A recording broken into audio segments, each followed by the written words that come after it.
we are honored to have Susan Etlinger as our moderator for tonight's event.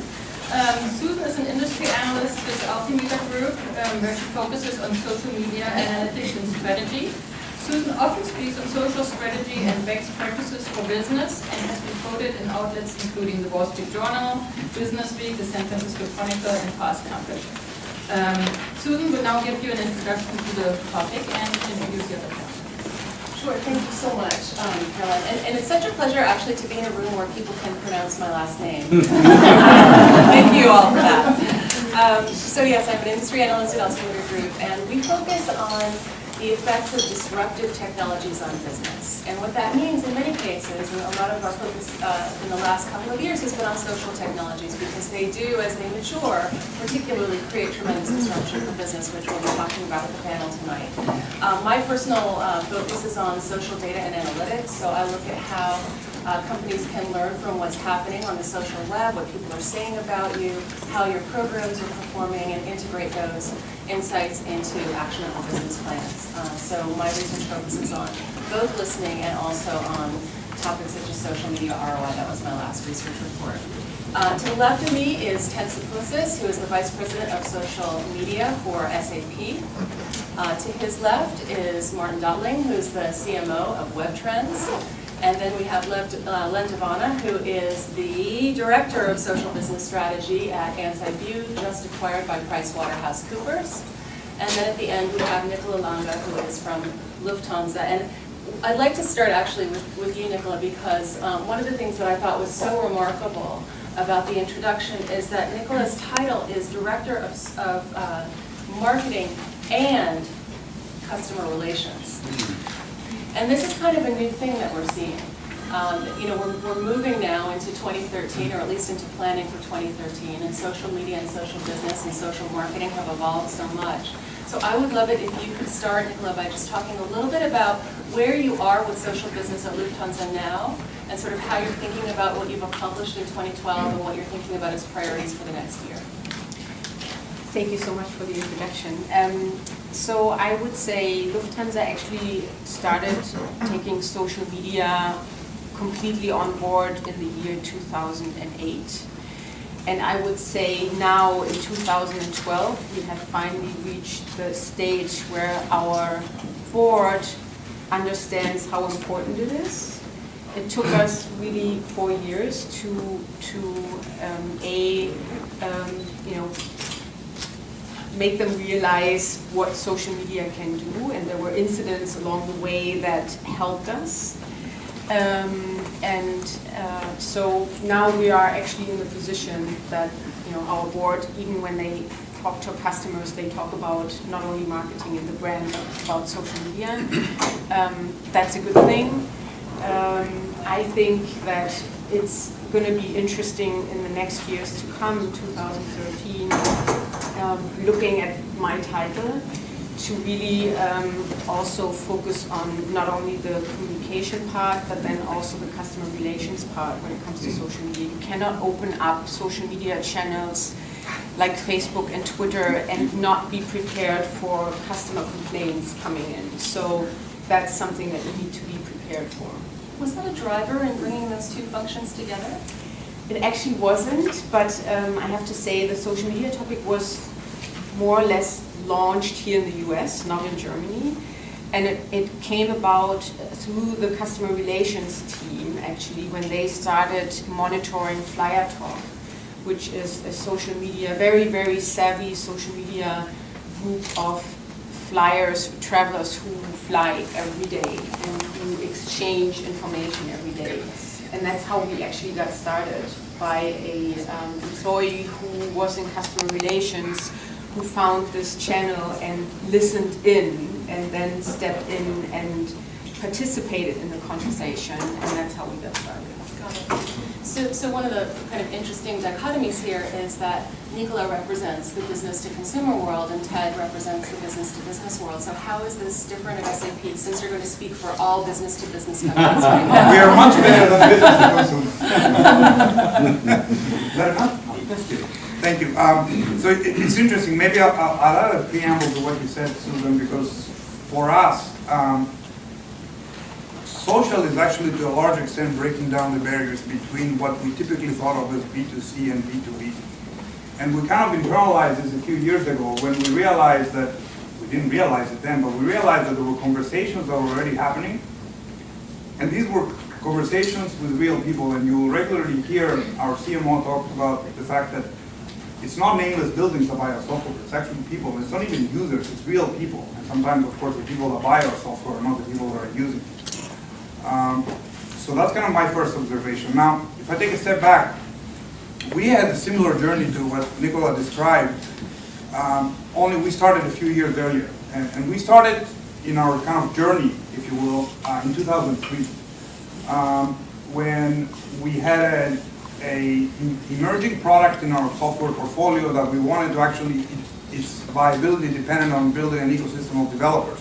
So we started to build this little community in 2003, focused on one small part of our portfolio, which has now grown to more than 3 million members. And it's called the SAP Community Network. And I think if you can read a lot of the research analysts, they will tell you it's a best practice in B2B, whatever that means.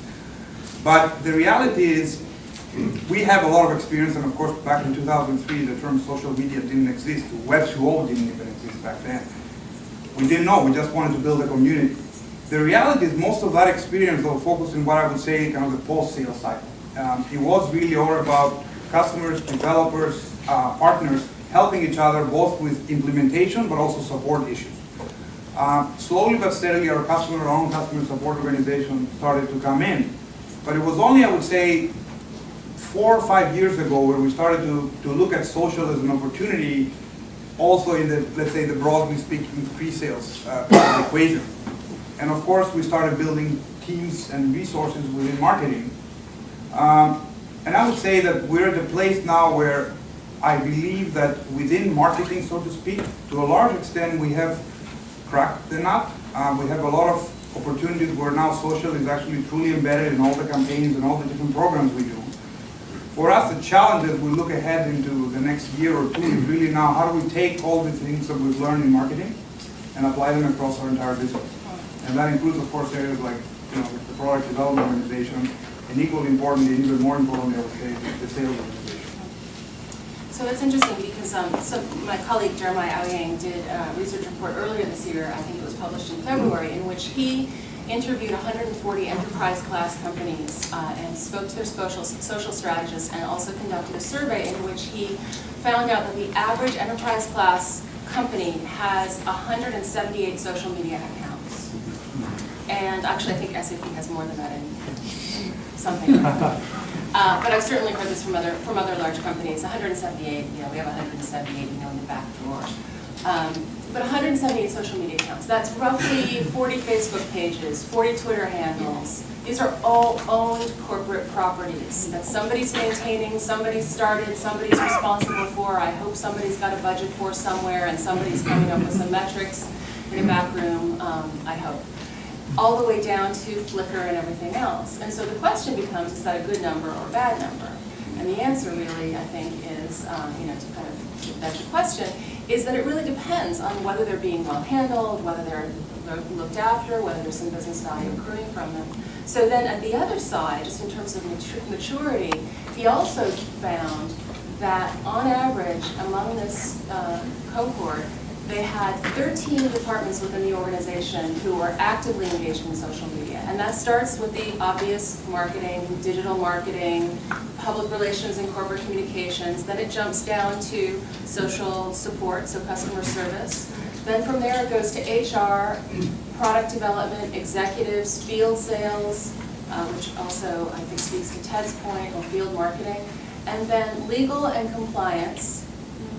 And then, who knows, I can't count them all up now, right now. So the idea is that social media has now permeated the organization. To what end, I think we'll discuss in a little bit. But now I'd like to turn to Len and to Martin, because Len brings the practitioner's point of view from a consulting standpoint, and Martin brings it from a technology standpoint. So Len, what are you seeing and can you describe your client base a little bit and say what you're seeing this year? Sure, happy to. So I've spent the past 24 years of my life focused on the Fortune 500 and building out digital social practices. Anyone remember Mosaic, NCSA Mosaic? Way in the day. So I think what we're seeing across clients, and again, focus on the Fortune 500, Fortune 1000, is exactly what we've heard up here, and that is everybody's on a journey. There's no flip that's being switched overnight. You're not, brands aren't becoming socially engaged with the flick of a switch. There's a proficiency, there's a social IQ that has to be built within the organization.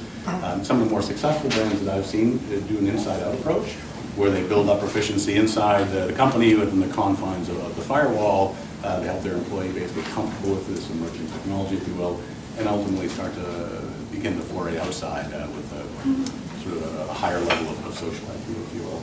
So I think it is all about that journey, and to your question, it's interesting. I see social as merely the evolution of communications, and you ask a provocative question on how many social channels is right, and I don't think any of us know, right? It's a case by case, but to me, it's not all that different from the telephone, and I almost flip the question and say how many telephones in our company is the right answer. I don't know that, but it's simply another means for our customers, our prospects to experience our brand. It's part of the larger brand experience. Got it. So Martin, one of the things that Len brought up was the inside-out approach. So I think one of the things that Webtrends brings to bear is that it looks both at the inside-out employee to the public point of view for social, and also the outside-in and public to the employee point of view. So Martin, can you talk a little bit about what you're seeing too in the market? Yeah. So I could actually echo some of the points that you made. So I'm the Chief Marketing Officer at Webtrends. Some of you may know us as one of the companies in the web analytics space. 10 years ago now, it's focused more on digital marketing in general, social media, mobile, anything that you can measure in the digital space. And we basically, I have two functions here. One, as the CMO, I have to figure out how to use and deploy all these different vehicles in my marketing mix. And more importantly, our business consists of advising the customers on best practices and how to use social media, mobile, and any digital marketing means in order to drive conversions or revenue or whatever it is that you want to do. So it's an interesting role. So to your question, so what we see talking about our customers. So a few years ago in the 08, 9, 10 time frame, the principal need, when we look just at social and adding social to the marketing mix, what we saw was just desperate move, in particular on retailers, in travel, financial services organizations were still on the sideline. We got to be on Facebook, we got to be on Twitter, we got to be on Tumblr, we got to be on anything social, and it doesn't matter what it costs, we just got to be there. We don't know why, but we just had to build presence. And the interesting part was when we advised customers and whatnot, we always had this beautiful example that we could use is, Victoria's Secret, that many of you have heard of that particular brand.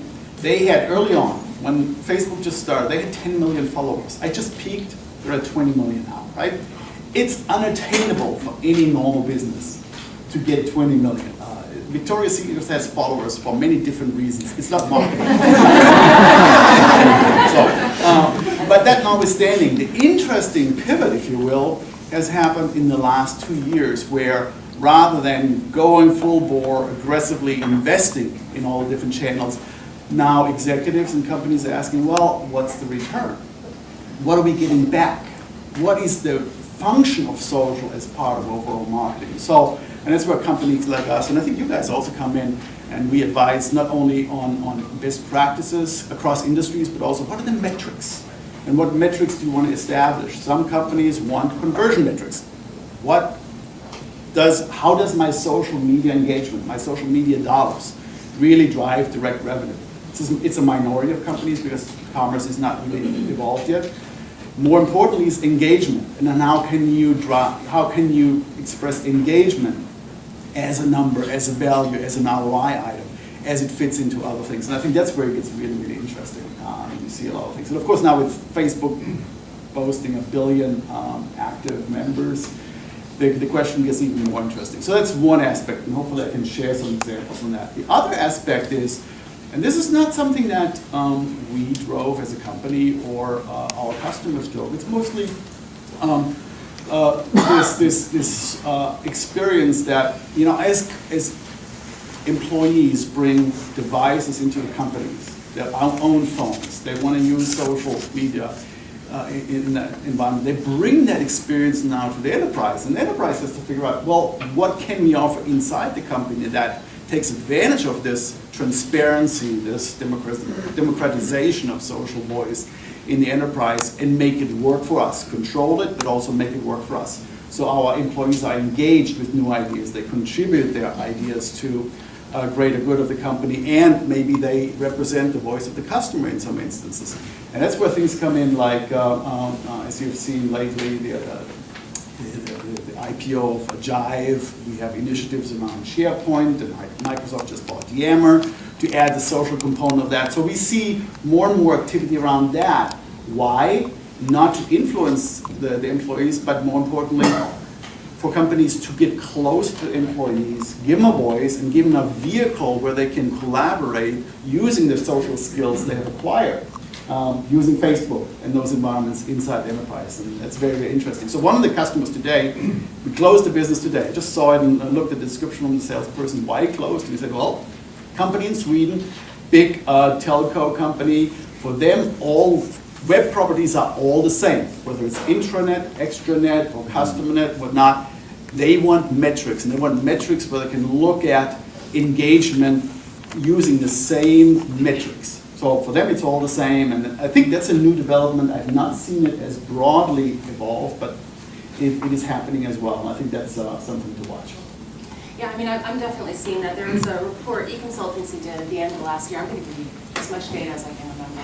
At the end of last year, that said that 41% of CMOs, about 1,000 CMOs that they surveyed, had no return of investment figure for any of the social spending that they had done in the previous year.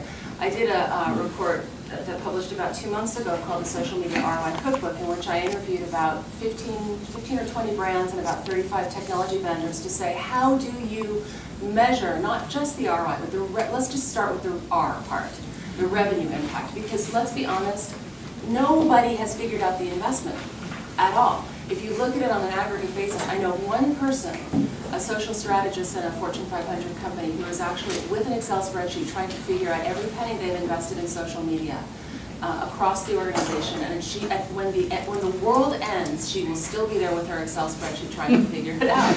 Now, you can figure this out on a campaign by campaign basis, but that's not really what executives are after. I mean, that's what the CMO is after. That's not what the rest of the C-suite wants to know. We have 178 accounts, we have 13 departments, we're talking about things like engagement, so what?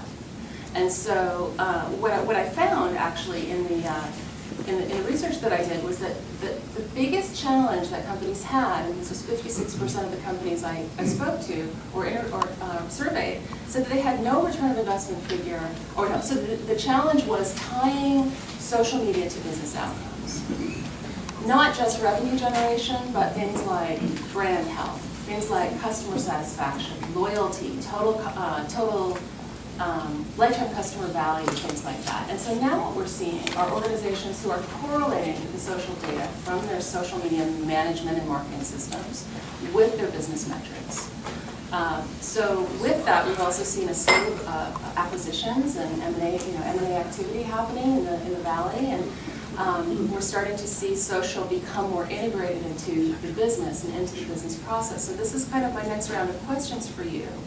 That I think the bloom is off the rose a little bit on the kind of exuberance of the past few years. I think we're starting to see more kind of financial accountability. So how is that expressing itself within your organization, Nicola, and then let's just kind of move down the line. I think it's interesting to, it's a very German thing, wanting to measure everything and wanting to have those numbers. I have to say, luckily, I mean, Lufthansa actually likes to measure everything, but we don't measure social media in ROI.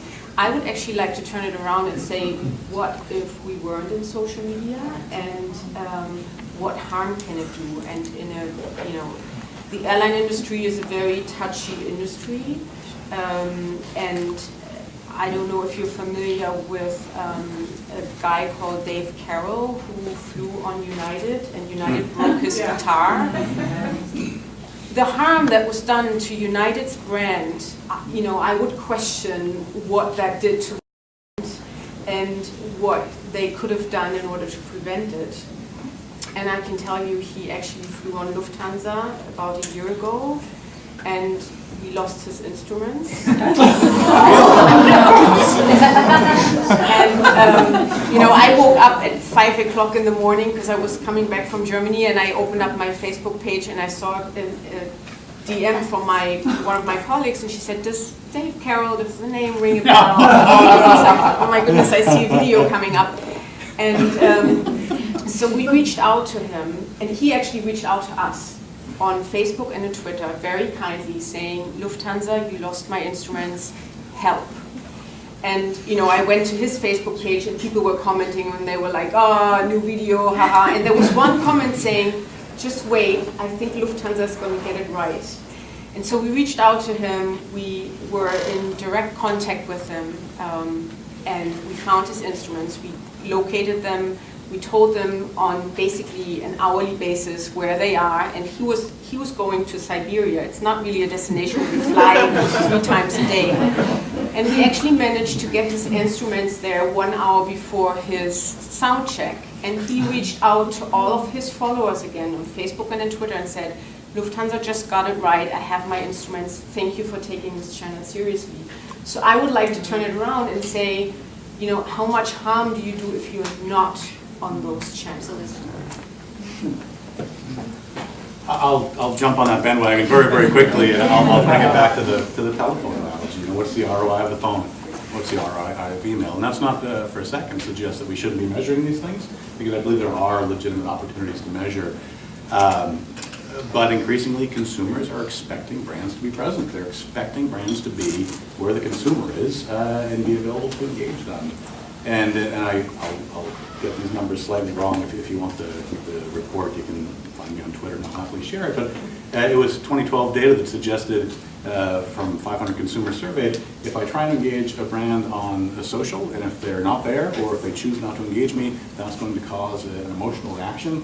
And as a result, I'm going to take my business elsewhere. Now, it's very easy to sit here and say, okay, I'm switching from Coke to Pepsi because Coke didn't answer me on Facebook. But I think there's something there. So I wouldn't for a second argue that we shouldn't be measuring the return on our investment, but there's not to be dismissed are the softer sides of loyalty and engagement, and again, that brand experience. So I want to push back on that a little bit. I think that, so one of the things that I found in the report I did last year was basically 6 use cases for social media from a number of different enterprise companies. The kinds of companies are like SAP and Starbucks and Coca-Cola and on and on and on. BMC is one of them. And so what we found was that companies look at social media value in terms of 6 things. One is brand health. What do people say about us? Do they like us? Do they dislike us? Why do they like us? Why do they dislike us? The next is marketing optimization. Do our campaigns perform? Do people like them? Are they a good investment of our money? What should our media mix look like? The third is revenue. It's the least popular from a pure numbers standpoint, but there's not a single person I know who doesn't care deeply that there's some revenue impact somewhere, even if they can't trace it across the digital breadcrumbs from consumer to a spreadsheet somewhere. So that's, is what we're doing in social media affecting our revenue in any meaningful way? If you're an online-only company like a Zappos, you can actually tag and track that, pretty effectively and see what that looks like. If you're a multi-channel company like SAP, nobody's going to put up a tweet that says, click here, you get 5% off your next $20 million SAP instance. That's not going to happen, although it would be so beautifully trackable. But they can know if somebody downloads a white paper or registers for a webinar or something like that.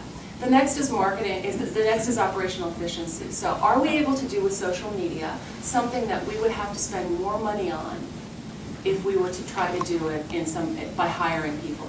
The SAP community is a perfect example of that, where you have customers who are marketing to each other, who are solving each other's problems, who are helping each other make buying decisions. The next one is customer experience. Are we creating an impression in our customers' minds that we are a holistic, unified, thoughtful organization, even if we are a multi-channel, huge 180,000 person company? Do we seem like we care and that we're connected? And then the final one is innovation. And of course, Starbucks is most famous for this, for doing things like crowdsourcing ideas. So it's not just the revenue piece, but the piece I wanted to push back on, and I completely agree, by the way, with the idea of you have to look at the cost of doing it as well as the cost of not doing it. But what I'm also seeing with clients these days is, okay, that's fine, I get that we have to have people doing social customer service, but how many? And is this, how many people should I have, and what resources should I use, and what tools should I use, and am I spending the right amount of money, and could I get a better result if I did something else? And so this to me speaks to the fact that companies are having a challenging time figuring out how to integrate social media into the business processes as they used to exist. So I'd love to hear what your thoughts are on that. Anybody who wants to answer. Well, Please. I mean, so for me, I've been saying this for a number of years. So first of all, it's kind of interesting because I was going to agree with you and disagree with my esteemed panelists. But you beat me to it. I mean, but if I take a step back, for me, at the end state, for me, the end state is not called social business or social enterprise. The end state for me is called business, period. Right. Social is a very, very different channel, and it's a very new channel, but the reality is just another channel, just like email was 10 years ago, and the telephone in last century. So to me, if you start to think about the problem this way, then you all of a sudden develop a different frame of reference. To your point around governance earlier, the way I measure success when I first started my job was by the number of people that I convinced to not open a new Twitter handle or a new Facebook page. And I was like, yes, the first 6 months was great because I kept shutting people down. I mean, not shutting them down, but convincing them that if you don't have a strategy to which you can link, a business strategy to which you can link a social strategy, it makes no sense to open up a Twitter handle. Now, of course, some people listen, some people don't.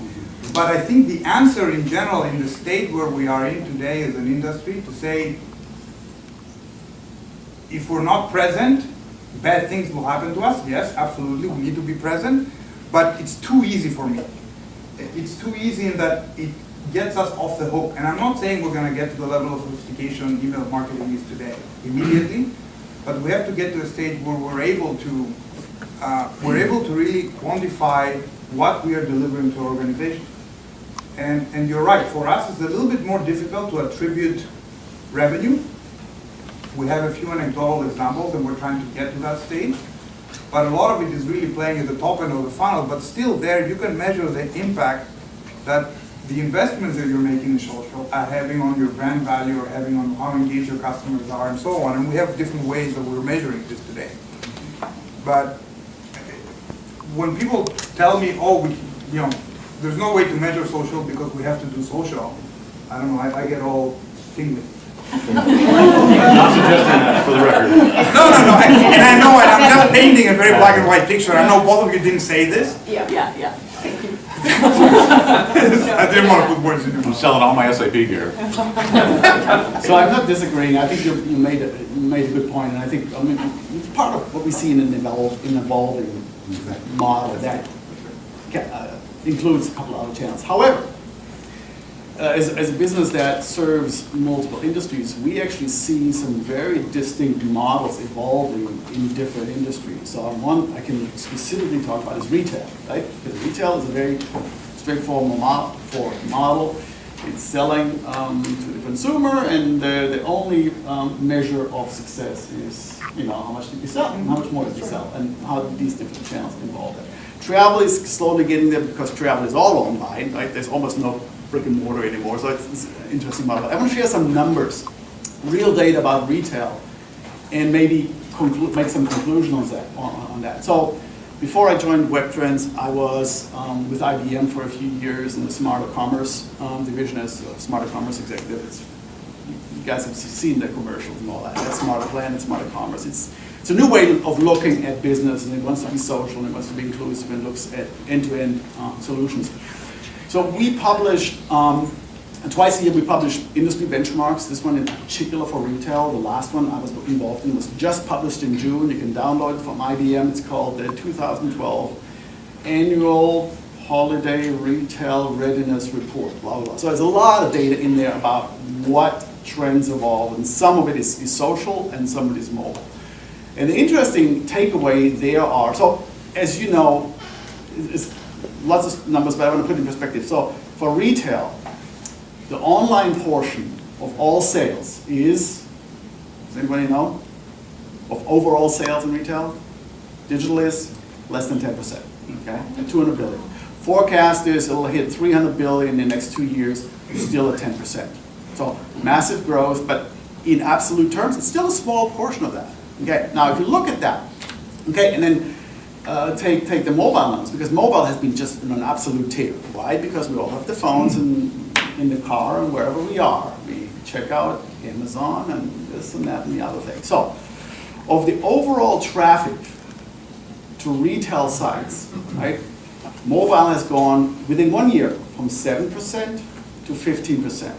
And the forecast from IBM is it's going to hit 20 to 25% this Christmas season. I mean, of all web traffic to retail sites. That's a quarter, right? That includes tablets, but it's mobile, right? The interesting part is 13% of that traffic converts. That means actual transactions take place. So that means it's really relevant for retailers, right? And trending towards 15 to 20%. Again, as consumers get comfortable with devices, consumers get comfortable with, hey, it's safe, it's convenient, I do my research and then I just complete a transaction on my mobile device, no problem. Now here's the interesting part.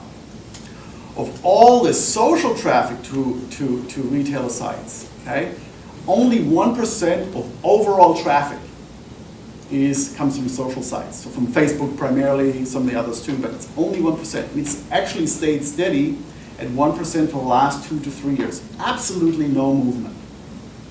Right? Which tells me people go to Facebook, but there is no direct conversion. There's no direct marketing impact that you can do to actually go to a retailer site and say, okay, now I buy something. However, among that 1%, and that's the stunning figure, what we call social referrals or social visitors are 3 times more likely to convert than mobile visitors and 2 times more likely to convert than regular traffic to a retail website. So there is an impact. It's minuscule, it's tiny, it's small, but for certain business that rely on social aspects of their marketing and use it to drive interest, the likelihood that that investment will turn into an actual sale is 3 times as high as other channels. So that's very interesting insight. So when we look closer at to what that really meant is companies and organizations that use that social aspect, like collector items, things like that have a social following, that have a social component, that engages people in talking to each other and giving advice, and did you look there, and do you have that part of this collection or not. If there's a social aspect to a retailer's offering, or if you can surface a social aspect, that is really a high indicator of engagement and a really high indicator of retail. So again, there's a model emerging. It's not yet fully blown, but there's real data that supports that. And that's I think, one of the interesting things to see. And again, Christmas season or holiday season this year, again, will determine a lot of things where companies invest in social and mobile next year.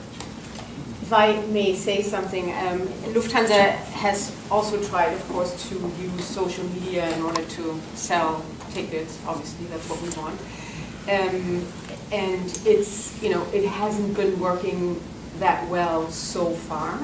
However, I think there are a lot of studies out there also that say that if a customer likes you on Facebook or follows you on Twitter, then the likelihood of them buying from your company is a lot higher than if they wouldn't follow you. So that's why you want those followers and those likes on Facebook, because if I like a brand on Facebook, then I really like the brand, because otherwise I don't want their feeds in my Facebook, on my Facebook wall, right? So the likelihood of them purchasing is a lot higher. And then I think the other thing that we need to keep in mind is the word of mouth. And I can say so much about our company and how great our internet on board is, and you'll find out next time you fly.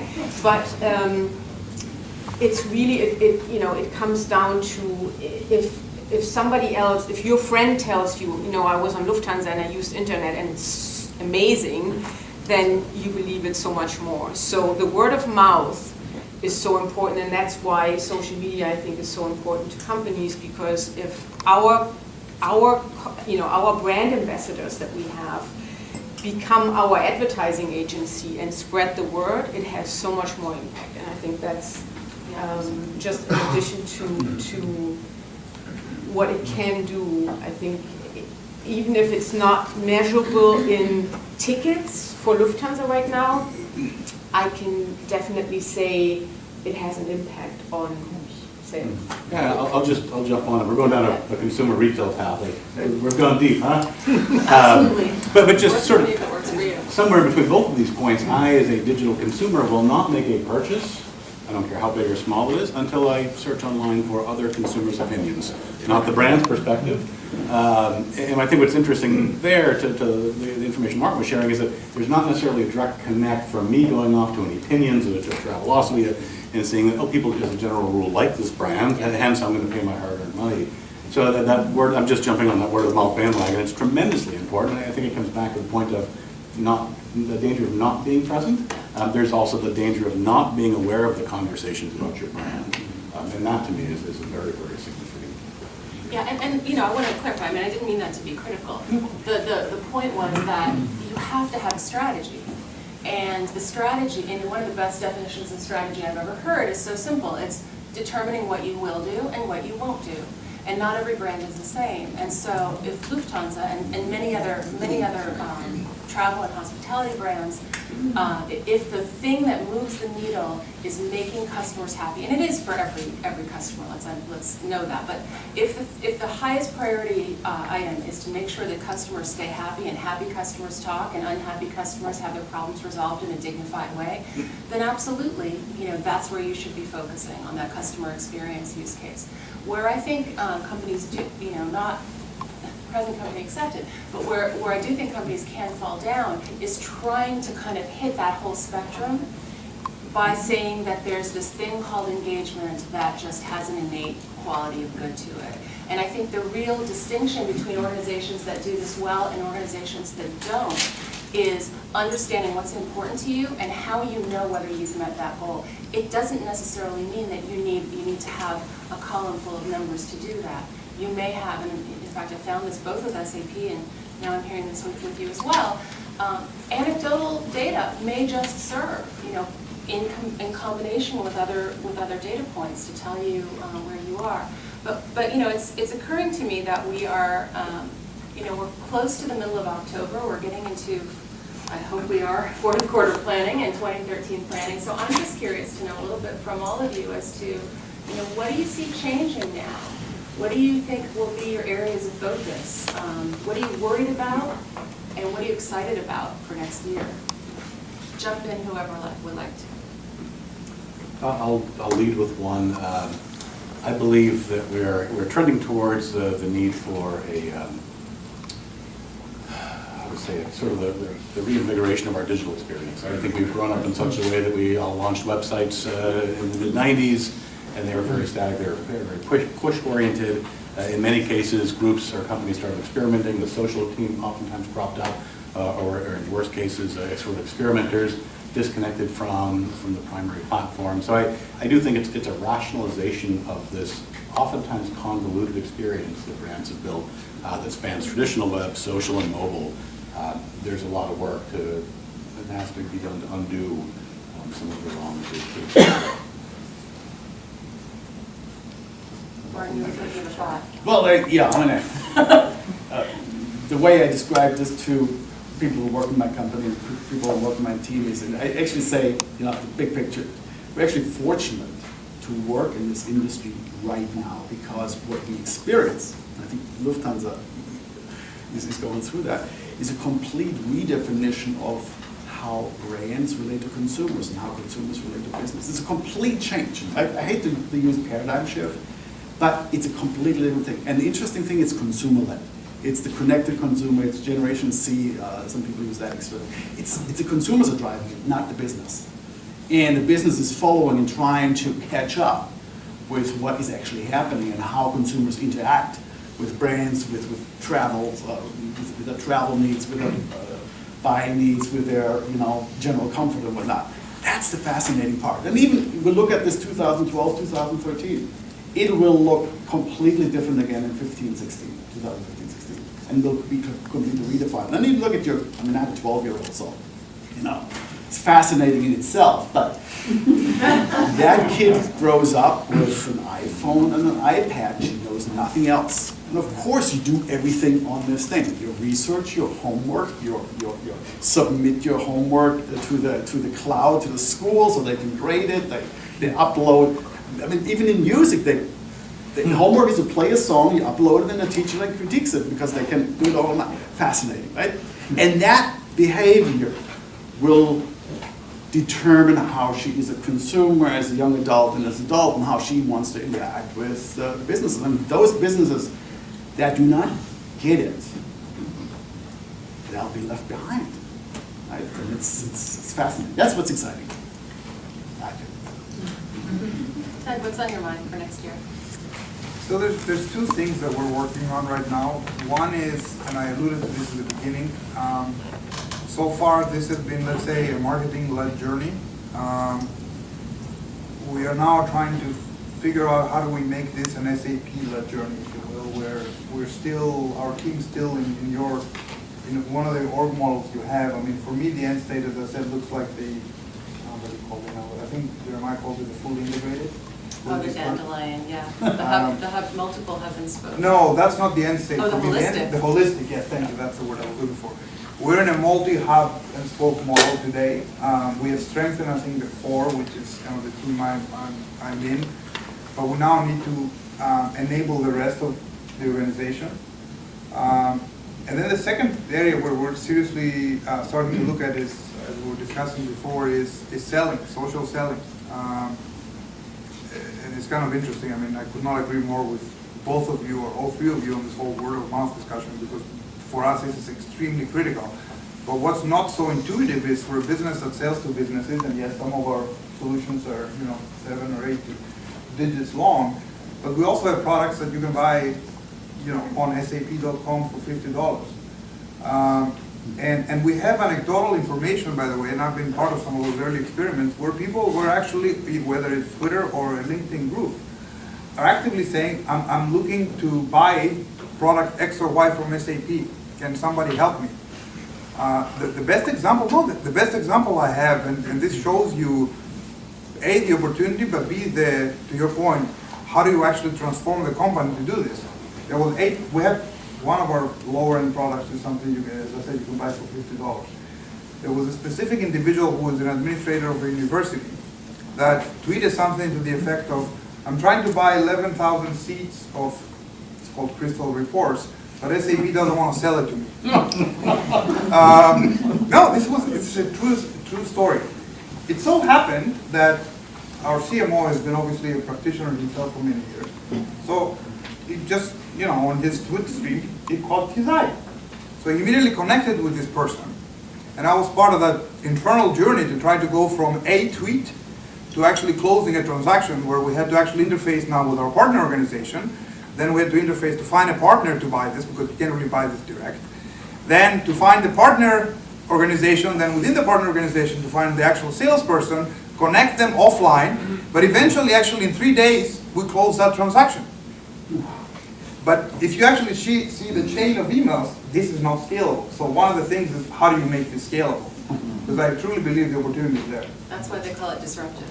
I mean, and it's tremendous pressure. So Nicola, what's on your mind for next year? So I have to say, Lufthansa actually, even though we don't measure maybe as much, but when it comes to social media, I have to say, we go about the development of social media quite structured, and we developed a strategy as to what are the topics that we want to get involved in, and we actually don't have 140 accounts, but we only allow a country to open up a Twitter account or a Facebook page if they are really social media ready. So if they have the team in the background to be able to accommodate whatever will come their way. And for next year, actually, what I'm excited about is that we are going into crowdsourcing. And I think for Lufthansa, it's such a great topic because our customers travel every day and they know our product so well. So to use their brain power in order to develop some of our products. I think that's very special, and that's what I'm excited about for next year.